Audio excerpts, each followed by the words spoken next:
Sabi ni BBM, umaasa daw siya na ipagpapatuloy ng susunod na administrasyon ang kanyang magagandang nasimulan. Alin doon ang maganda mong nasimulan? O sige, yung una, yung Maharlika Investment Fund na ngayon wala na.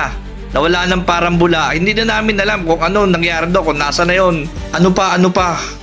Yung pag-transfer nyo ng PhilHealth Fund na ngayon pinapasooli na, pinababalik na ng Korte Suprema dahil ito'y alam nyong illegal at labag sa batas. Hindi po pwede yun.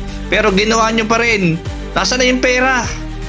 Yung pang pinagbentahan ng tone-toneladang ginto na pinangako mo nung eleksyon na pag nanalo ka, ipapamahagi mo sa tao. O nasa na ngayon yun?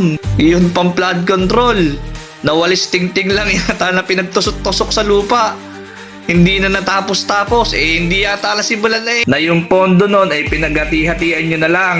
Siyempre, mas malaki makukuha nung nasa taas. Kaya yung mga nasa ibaba ay nagre-reklamo. Pero nung una, tuwan-tuwa sila kung saan pinaggagastos yung pera.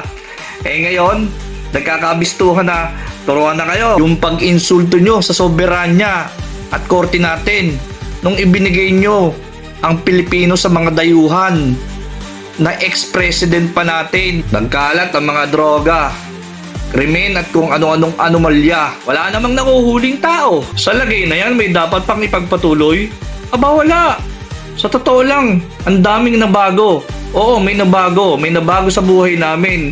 Mula nung naupo ka dyan, President, Mr. President, sa pwestong yan. Alam mo kung ano? Dati wala akong pakialam sa politika. Ang ipinopost ko lang sa social media, comedy, entertainment, or good vibes. Ngayon, natuto na akong makisawsaw.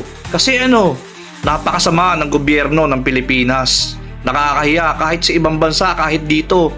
Pinag-uusapan. Kahit mga customer namin, tinatanong, bakit ganun ang gobyerno nyo? Kaya Mr. President, Mr. Bongbong Marcos, wag mo nang ipagdasal na may sumunod pa sa yapak mo. Wag. Hindi na. Nakakahiya. Yun lang po, Mr. President. Wag na po. Wag nyo na pong hintayin may sumunod pa sa ginawa nyo. Dahil lulubog ng gusto ang Pilipinas.